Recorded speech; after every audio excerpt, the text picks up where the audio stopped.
What's up, y'all? She from Legacy Hustle here. I have a little request of you. If you truly appreciate what we're trying to do here and you enjoy the show, the sharing, the transparency, and the insights, as well as the inspiration we bring you with each and every episode, I need you to help us out as well by supporting. Go ahead and subscribe, like, comment, follow, and review as we work to get the word out to more people about the show. Also, please consider sharing the show with your entire network. Thank you. Enjoy the show.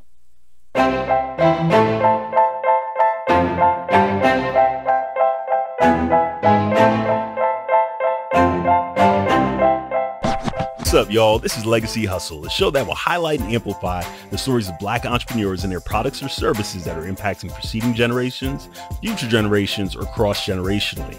We use the word legacy, not only to describe the solutions created, but to also acknowledge the guest's impact on their own family or personal circles through wealth generation or creation. The show explores what their business is, how they got it off the ground, and the trials and tribulations experienced on their legacy hustle journey in an effort to both inspire and educate you, our listeners, who I'll refer to as our legacy hustlers. I'm Sheed, I'll be your host, and in this episode we'll be talking to Kiesha Garrison. Kiesha is a professional host, interviewer, and speaker whose work focuses on personal development, self-love, and affirming Black women. She currently hosts You Better, a podcast about self-discovery and self-love that also explores the challenges of our social conditioning. Her overarching mission is to share stories and guide experiences that shift mindsets and lead us to healthier relationships with both ourselves and others. For the past 19 years, Kiesha's honed her skills as a compelling communicator in various roles for major corporations like Time Inc. and Microsoft. Most recently, she led employee learning and development experiences as the Director of Communications and Culture for Microsoft's Artificial Intelligence Platform Engineering team. Woo! That was a mouthful. In this role, she designed strategic messaging and engagement programs that impacted the workplace culture, experience, and education for a diverse and global staff of thousands.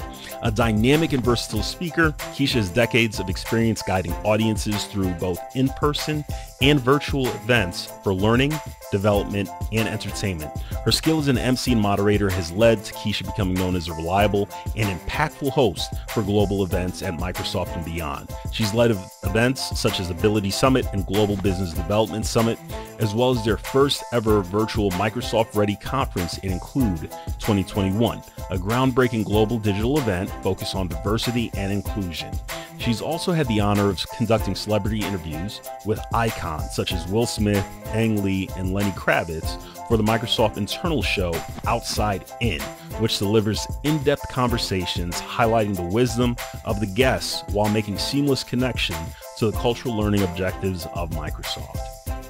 Kiesha's also had the opportunity to appear as a host and MC for numerous organizations, including Women in Tech Regatta, Miami Book Fair Literary Festival, Dress for Success, to name a few.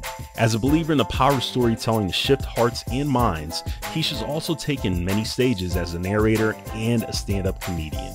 A fresh and witty voice in the world of hosting and public speaking, Kiesha Garrison is vibrant and strategic in her talent mastery at providing the context, cohesion, and energy necessary to enhance every aspect of audience experience she leads. Kiesha is also a certified professional life coach and a proud graduate of Spelman College with a Bachelor of Arts in Economics, summa cum laude. Please, if you listen to this episode today and absolutely fall in love with the wisdom, the wit, the energy, the intelligence that Kiesha shows up with, support her podcast, You Better. Without further ado, let's get into it and learn more about Kiesha G.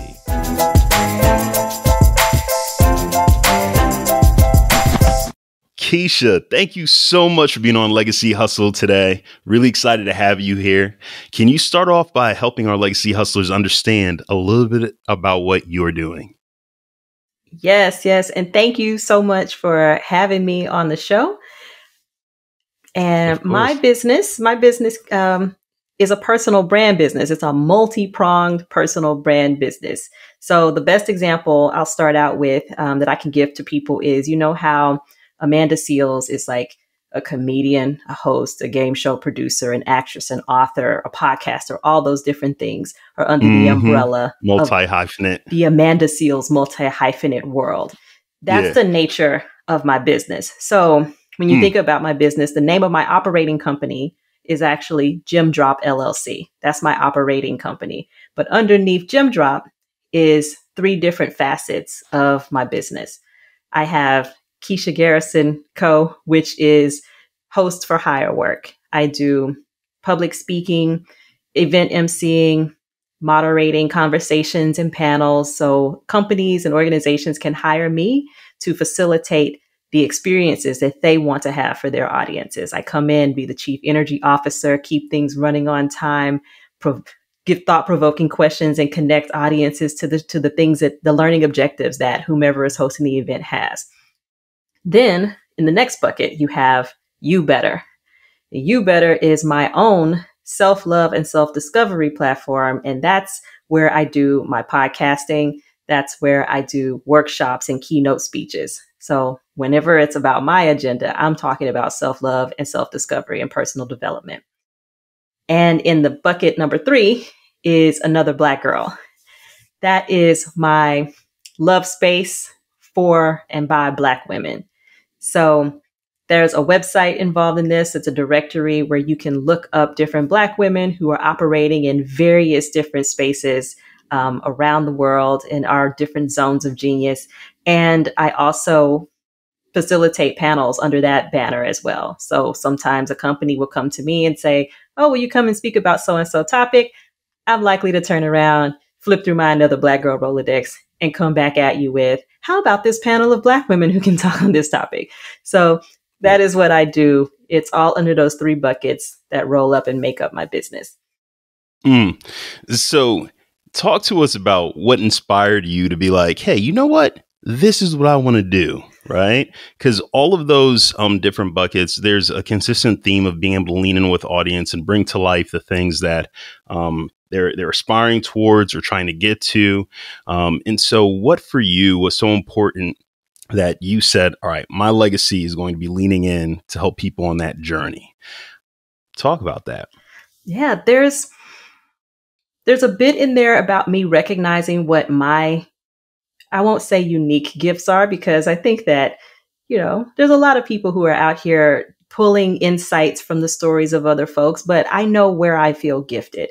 I'll put it that way. I feel gifted at connecting dots, at connecting people to the information and the insights that they need to thrive. I can see things over here that these people need and bring them together. And in speaking, in creating learning and development experiences, I started doing a lot of those things inside of the corporate environment that I worked in. And every time I would put together some sort of educational program, I felt really good about it.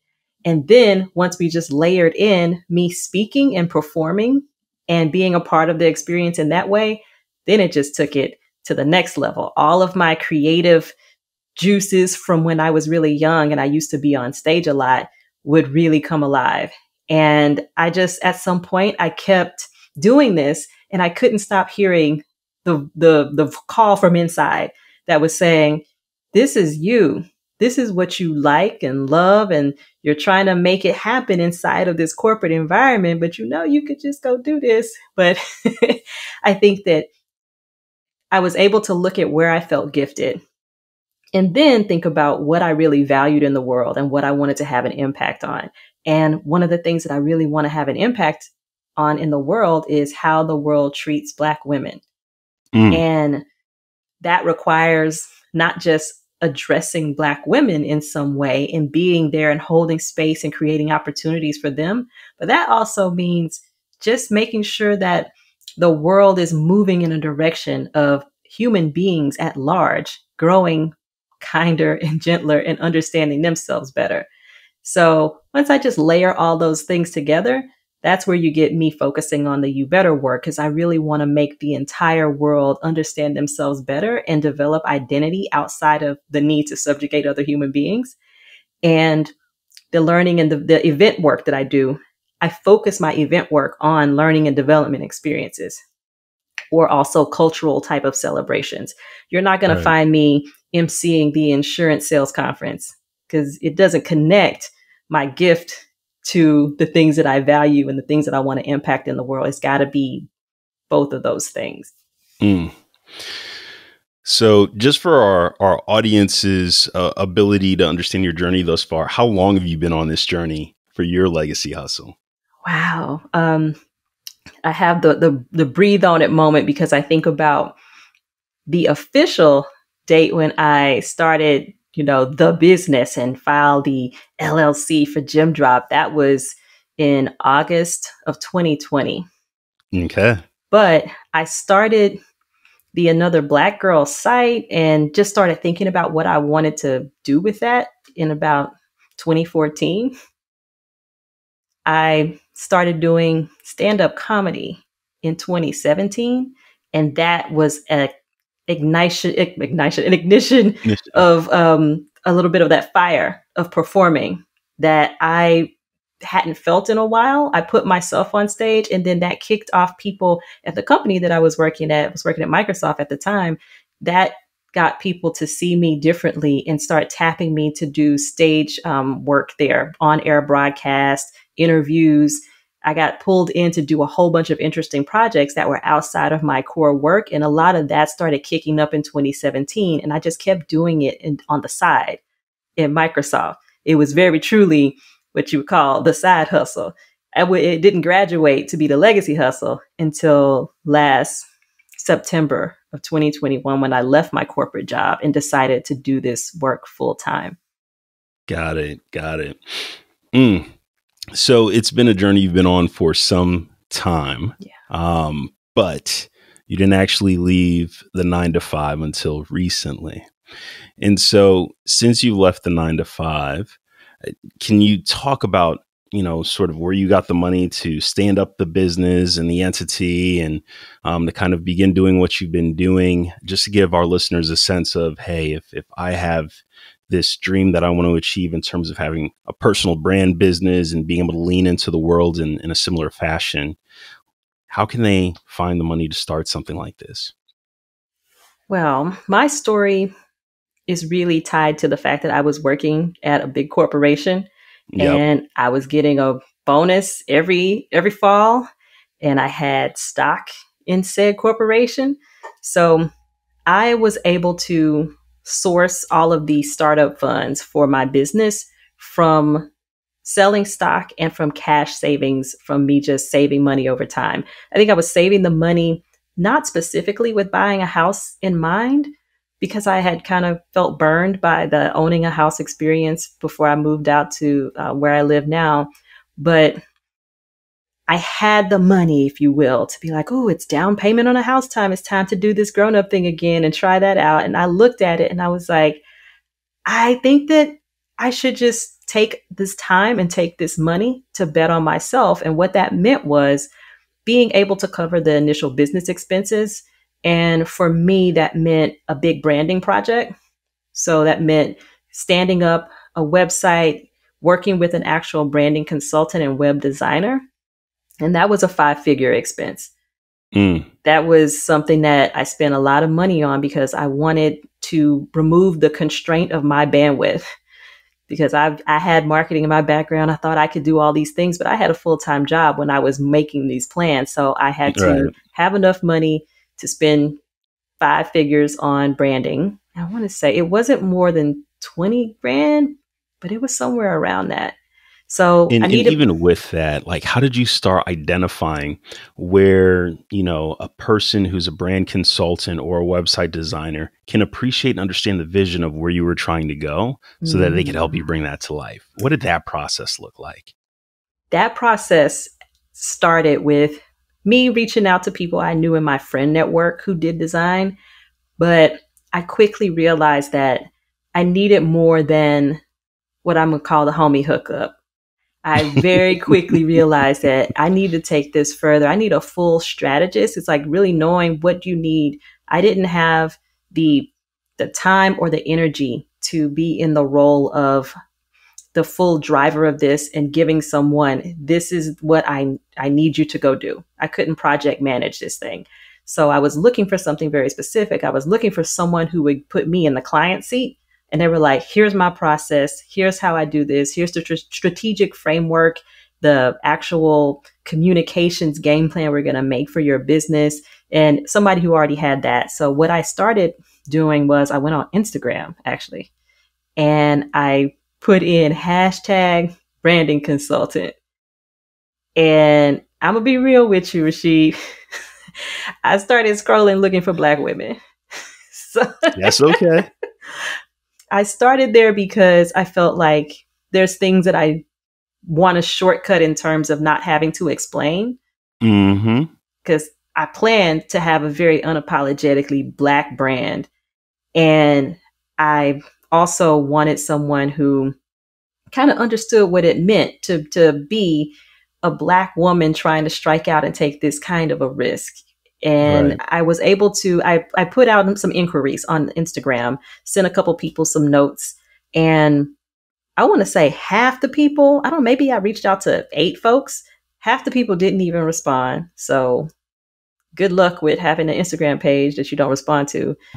And then one of them. So wait, time out before you continue. Just, hey, if you have a business out there, Legacy Hustle, and you tell people to reach out to you through your social media channels, please be responsive, especially when people are making inquiries. You never know what that person is willing to do leaning in with you and your business. Like Kiesha said, she had savings and she was willing to spend up to 5 figures. So just be responsive. All right, go ahead. That's a word. So there was a sister out in DC named Tony Brown who responded to me with a video.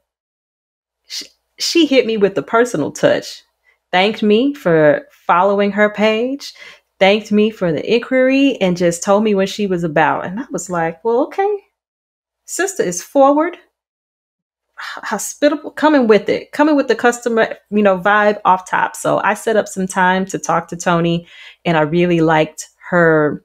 I liked her process. I liked her clarity. I felt like she was someone who I would be able to negotiate with. And I'm not talking about the money, because I was like, I'm hiring a Black woman. We ain't coming down off your rate. Your rate is your rate.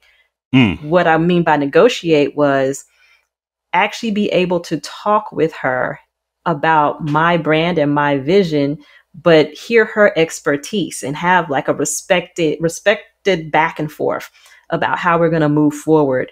It's my brand, but she's bringing some expertise to the table. But I also didn't want to just be like a project, right? When you sit in like a really fancy hairstylist chair and you're like, I have a vision and here it is, and it'll be $500. Like, no, I got to wear this. So that's how I felt about this brand. It's a personal brand. So every day I open that website, I need to be happy with it, or else it's going to irk my nerves every time I look at it. So I'm coming with a strong feeling about that, a strong sense of personal style and my vibe. And let me tell you, this is when I knew she really, really got it. We had a 2-hour phone conversation about me, about strategy, about what I wanted to do. And I'm bringing, the description of the brand is 3 different things, all these different skills and offerings that I have. And she came back with a mood board that just had like the colors that she had picked for me after just seeing like pictures of my home that I had sent to her, things like that. And it was so perfect. It was so perfect. And she had named it Bold Gym. And I hadn't even told her about the gym drop and how, like, it was just like, it felt so right. Perfect. She nailed it. And she usually would do a mood board that had images of people on it that would give you like the essence of the brand. And she had me on it, and it said, the sister's her own mood. It's like, okay, we done. This is going to be great. Kiesha, real quick, I want to talk to legacy hustlers very, very briefly, right? And so as you go out and you're looking for services, people to help you either get your business off the ground or doing something specific with your business, you may interact with people who get it immediately, such as the scenario that Kiesha's just shared. Or you may have people who aren't spot on. It's okay to tell someone you're not going to move forward once you've had a consultation with them if you feel like it's not the right fit, you don't have the chemistry, right? You can go on looking. If you don't end up finding anything that brings you closer to that, you can always loop back to the people you've passed on previously, but don't go too far down the path with individuals who don't understand your vision. Thanks, Kiesha, for allowing me to do that. Absolutely. And I would add to that even when you're working with someone and going down the path, don't be afraid to advocate for yourself. I feel like that was one of the best learnings I got out of that experience of building my own personal brand assets in partnership with someone. It was that practice of being able to say, man, I know that you know what you're doing, but I know me, and hold up, that's not what I want. That's not what I want. Can we run that back? And you look at the bounds of whatever contract you're signing with someone, they're going to have, okay, we can do this 2 or 3 rounds of creative review. Make the most of that. Take your business seriously. Sit down and say, for real, they spend hours working on that stuff. Don't matter. It's your business. So you look at it and you give your notes back with your full chest. Say it with your chest. All right. So I'm gonna keep us moving here. One of the things that I'm really curious about in your journey thus far has been, what are some challenges or obstacles that you've had to overcome? Yeah, I will give you 2. I'm going to give you 2 obstacles. Okay. Yeah. Extra credit in the house. So obstacle 1 that is tough for me is the creative rate dance, I will call it. When you are a creative and part of your business is dependent on people booking you for gigs. So speaking gigs, hosting gigs, there's this dance that happens where they hit you with what's your rate? And then I'm like, well, what do you want done? Can you give me the list of responsibilities? Let's talk about what the actual engagement is. And they're just like, but just give me a number. Like, I'm not trying to be funny style with you. I really need you to tell me what is entailed in this engagement. Like, can you tell me your budget? Let me get a sense of what is this thing that you're trying to do. And that dance is a real hurdle, because I feel like even people who might, let me back up and say this a different way. It's a hurdle, especially for people who lack visibility and access to the information about what the going rate is for certain types of work. So I'm already at a disadvantage from not having that kind of visibility into what are different speaker fee budgets that different events have. And those events come to me and they're just, I guess, hoping that they can get high quality performance for the lowest rate. So they're not going to tell me what they have to spend on it, what it's worth to them. They want to just kind of see. And so I think that feels a little bit like a moment where you feel that you could get taken advantage of in that situation. And so that's been an ongoing obstacle to really unleashing business on the gig side of things. And how have you found ways to better navigate that or expedite the process a little bit so that it doesn't seem to drag on and it doesn't seem to be this hurdle? Yeah. One of the things that I have to do is really hit people real quick with the let me get back to you. Because the pressure in the moment of wanting to respond to a job opportunity without all of the information or without being clear about what questions I have, had to get comfortable not letting the fear of losing business get in the way and make me do something that's going to have me doing work for a rate that's less than what I really want. Because then you're just resentful going to work. You don't want to be resentful going to work. I want to make sure that I'm getting paid something that will leave me feeling like everybody is respected in this space, including me. So the let me get back to you allows me to take the pressure out of that moment, get my questions written down and hit them back with these are all the questions that I need to understand the answers to before I can tell you what it's going to be. It's not a one type of rate, especially for MC work, because that job can have a lot of different responsibilities depending on what you want done, depending on if it's virtual or in person. So I just get really clear about what types of information I need before I can tell you what it's going to cost you. Okay. I appreciate that. And then you said you had 2. You had extra credit for us. So what's another obstacle or challenge that you've had to overcome? So for extra credit, that is my bandwidth. my bandwidth is one of my biggest obstacles because I'm the talent, I'm the business manager, I'm the booking agent, I'm the social media manager. I have all the jobs. I'm the bookkeeper. And so my bandwidth. And to add to that, I'm also a single woman raising a little kid, an elementary school age little girl. So I also need to make sure that I'm carving out quality time to tend to her well-being, my well-being, and run a business and try to get this whole thing really off the ground in a sustainable way. And so that is a hard challenge because the person who needs to sit down and work on the challenge is the person who is bandwidth constrained. The way that I'm addressing it is trying to tackle some of the bandwidth issues now while also planning for a future and visualizing myself with the help that I need. I am planning for now by making sure that anything that seems like a repeatable task that's taking cognitive load that I can address with a software solution, for example. Like I was using Calendly for podcasting, but now I use it for everything. Anybody who want to talk to me, we got a Calendly for everything because I don't have an assistant I gotta yet. say, I started doing that too. everything. You just want to talk. You just want to chop it up here. Everybody's getting it because Saves so much time. I don't have time for the back and forth. I truly do not. So anything like that I can do to alleviate time that I'm investing in tasks like that now, I get it off my plate. And at the same time, when I'm doing other tasks that are a little bit more involved, like building out content plans for certain things, I'm taking notes along the way and have a OneNote that just has like different tabs for how I'm doing things as I'm doing it, and trying to just put the notes there so that when it is time for me to hire a coordinator or like contract an assistant to help me with certain things, I know specifically what things I want them to do.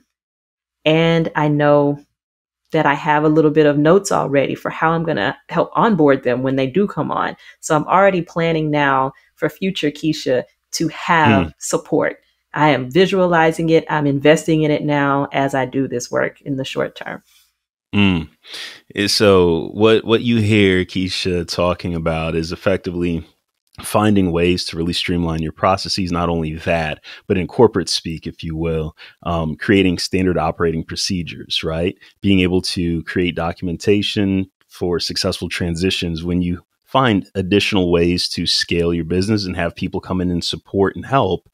It's not like you're starting from ground zero with, okay, I do this and then I do this. You've already written some notes and have some documentation in place that you can refer them to hopefully build on what you've already started building. I love that. Huge insight there. You spoke a little bit about the future, right? And as you're thinking ahead, can you open the window to the future world of Gem Drop and what the future for you could look like for us? I hope that the future has much bigger client checks in it. I would love that. Fewer clients with bigger checks. Let's start there. I would like, because I'm not trying to be in a giant empire of one where I just have this massive amount of billable hours. I just want to be able to have a sustainable income where I'm using my gifts in line with my values. So if I just have a couple of clients who depend on me, that's great. But I also would love to get another Black girl to its dream state. And the dream state that I have for another Black girl is having a learning and development platform for and by Black women. So that whole model where I'm working with other companies and I'm bringing in Black women to deliver a program for that company, I would love to just do that for the community. I would love to just pay a panel of Black women to deliver, and the topics can be so varied because we're so amazing and we do so many different things. It can be real estate, getting into cannabis businesses. It can be opening a salon. How do you get your book published? I would love to just have a panel of Black women to deliver that content and have it be for other Black women to come and we just learn and really share cheat codes together in a safe space. So I'm ideating on that. and thinking about how I can get it funded, get some grant money, perhaps get a sponsor or two, and just do it in a small way and figure out how to programatize it. But I just see that down the line. I feel like I appreciate that. I've got my keynoting and my all those concepts together for You Better and the self-love work, but the Another Black Girl work, I've got my eye on the horizon with getting that learning program together.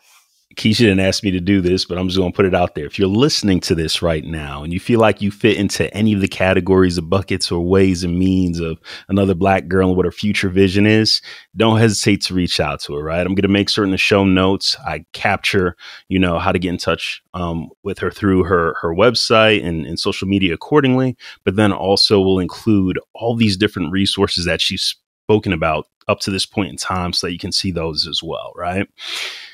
I'm going to pivot us now into the 5-minute hustle. All right. So this is the point in our show where we have a call and response that effectively is going to highlight some of the things that you use to keep your cup filled, as well as applying to your business use that others could hopefully use for theirs. So the first thing that I'm going to ask you is, what initially held you back from becoming an entrepreneur, and how did you overcome it? I would say the thing that held me back was burnout, like mental, emotional, spiritual burnout. And I was in this cycle of survival in my corporate life.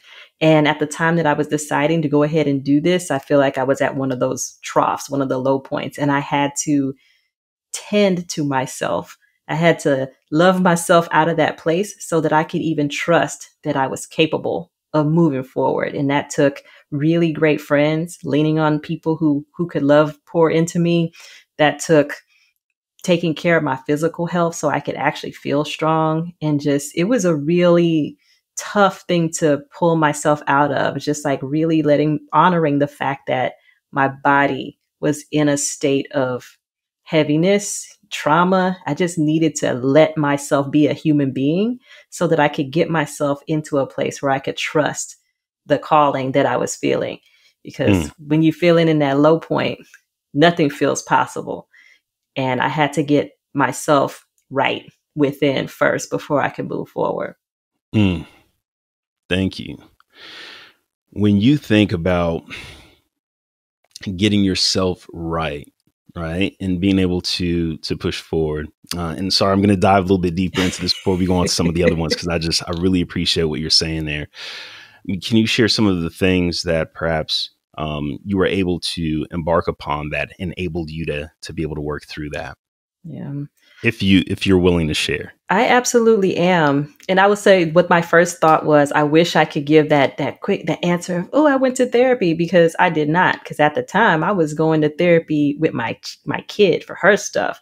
So I was like, I can't add another weekly thing. So I started a private Facebook group that just said in need of support. And I added a lot of my close friends. And because I didn't want to keep repeating myself, I had already told my closest comrade, like she knew what was going on and she was really supportive, but I needed a group. So I built my own support group from a few of my friends, just a small sampling of people I knew would allow me the space to be really vulnerable, who wouldn't be looking for Kiesha the superwoman or Kiesha the person without any flaws to be showing up. So I told them all at once in this Facebook group, I'm in a really low place and I'm not okay. And I really need y'all right now.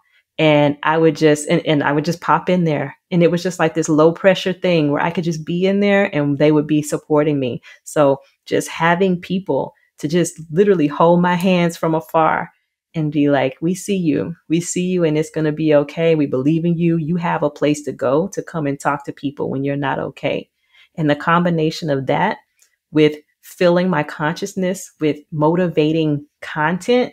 I'm a podcast person, so I was listening to podcasts all the time of my favorite people, laughter, funny stuff, but also inspirational stuff. I was giving myself the mental programming and reading things to understand the actual what was happening physically when you're feeling low for a long time, when you're in that depressed state. I needed to understand the science behind it so I could be like, no, this is over. This is work. I can work through this. I can get through this. Thank you. Thank you for sharing that. You started talking about podcasts a little bit. So as I go into another question that I typically ask, I'm going to go out of order a little bit. Yeah. What would you say is a favorite book, magazine, or podcast that you go to and leverage, as you think about your business and what's going on? I'm going to give you a podcast that has a companion book with it. Okay. The Professional Troublemaker by Lovey Ajayi Jones. Say that one more time. The Professional Troublemaker. Got it. Let me grab the book. It's right here. This is a book, The Fear Fighter Manual. And in the podcast, The Professional Troublemaker, Lovey talks to all these different people who are just really killing it in their various pursuits. And it's mostly people who are in business, whether they're building a business of their own or really crushing it in a corporate sphere. And she talks to them about the ways that they overcame and different ways that they fight fear in their lives and how they get really fortified to move forward with big things and big audacious dreams. And so I found that to be a really motivating podcast. And then she wrote the book. I was like, great, give it to me, pour it directly into my soul. So I love the Professional Troublemaker. Thank you for sharing that. And like I said before, we'll make certain we're putting in all these resources in the show notes. Best business advice you've ever received. So this is actually a quote that I heard on this podcast. The Sunda Brown Duckett, she's a big wig in the finance world. She said, you rent your title, but own your purpose. And the way I received that and what I took from that was this notion of these jobs, or like when you go to work at a different company, because at the time I heard that I was working at Microsoft, they're just like, they're renting you to fulfill the duties of that title. But whatever it is that your purpose is, or whatever is the work of your purpose, then you own that. Okay. That's yours. That title, that's a thing that is attached to that company. And so being able to detach my sense of worth and my sense of value from whatever title it was that I had in whatever company, like, that's empowering, because my whole solidness and the way I stand in this world, I'm standing on something that's not something that's I'm not in the rental place where it's like, it was a nice rental to be, came with a very nice fee.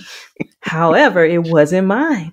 Right. I left it over there, and somebody else is going to sit in the seats that I was sitting in, and they have that title now and do that work. What stands and what remains is the work that I feel like I'm uniquely gifted to go do. I got to snap to that. And then the last question in the 5-minute hustle, which is going a little bit longer today, but it's because you've been giving us the word. Favorite online tool, application, or internet resource that you use for your business? As a person who has all the jobs, I have to say that for my jobs in digital media asset creation, Canva be saving a girl. I can make magic in Canva. I use it for media kits, social media things. I open Canva every day, and it's really easy to use. So I can do a Canva commercial right now, but then they have to pay me. So I'm gonna stop right there and just say Canva and Riverside.fm. That's what I use for my podcasting. And I feel like it really unlocked my productivity in getting my interviews recorded. So both those, Canva and Riverside, both really helped unlock creativity, productivity flow for me. Got it. Kiesha, you've taken us on a journey today where you've helped us understand what you're passionate about, what you're bringing to life through your business, your goals for the future, things that you've been able to overcome. Anything you want to leave with our legacy hustlers that you haven't had an opportunity to say yet as we close out? I will leave you with this. Just do it scared. Whatever it is. If you're waiting for the moment that you're going to feel ready, or if you're waiting for the moment that fear is not going to be there, that's not going to come.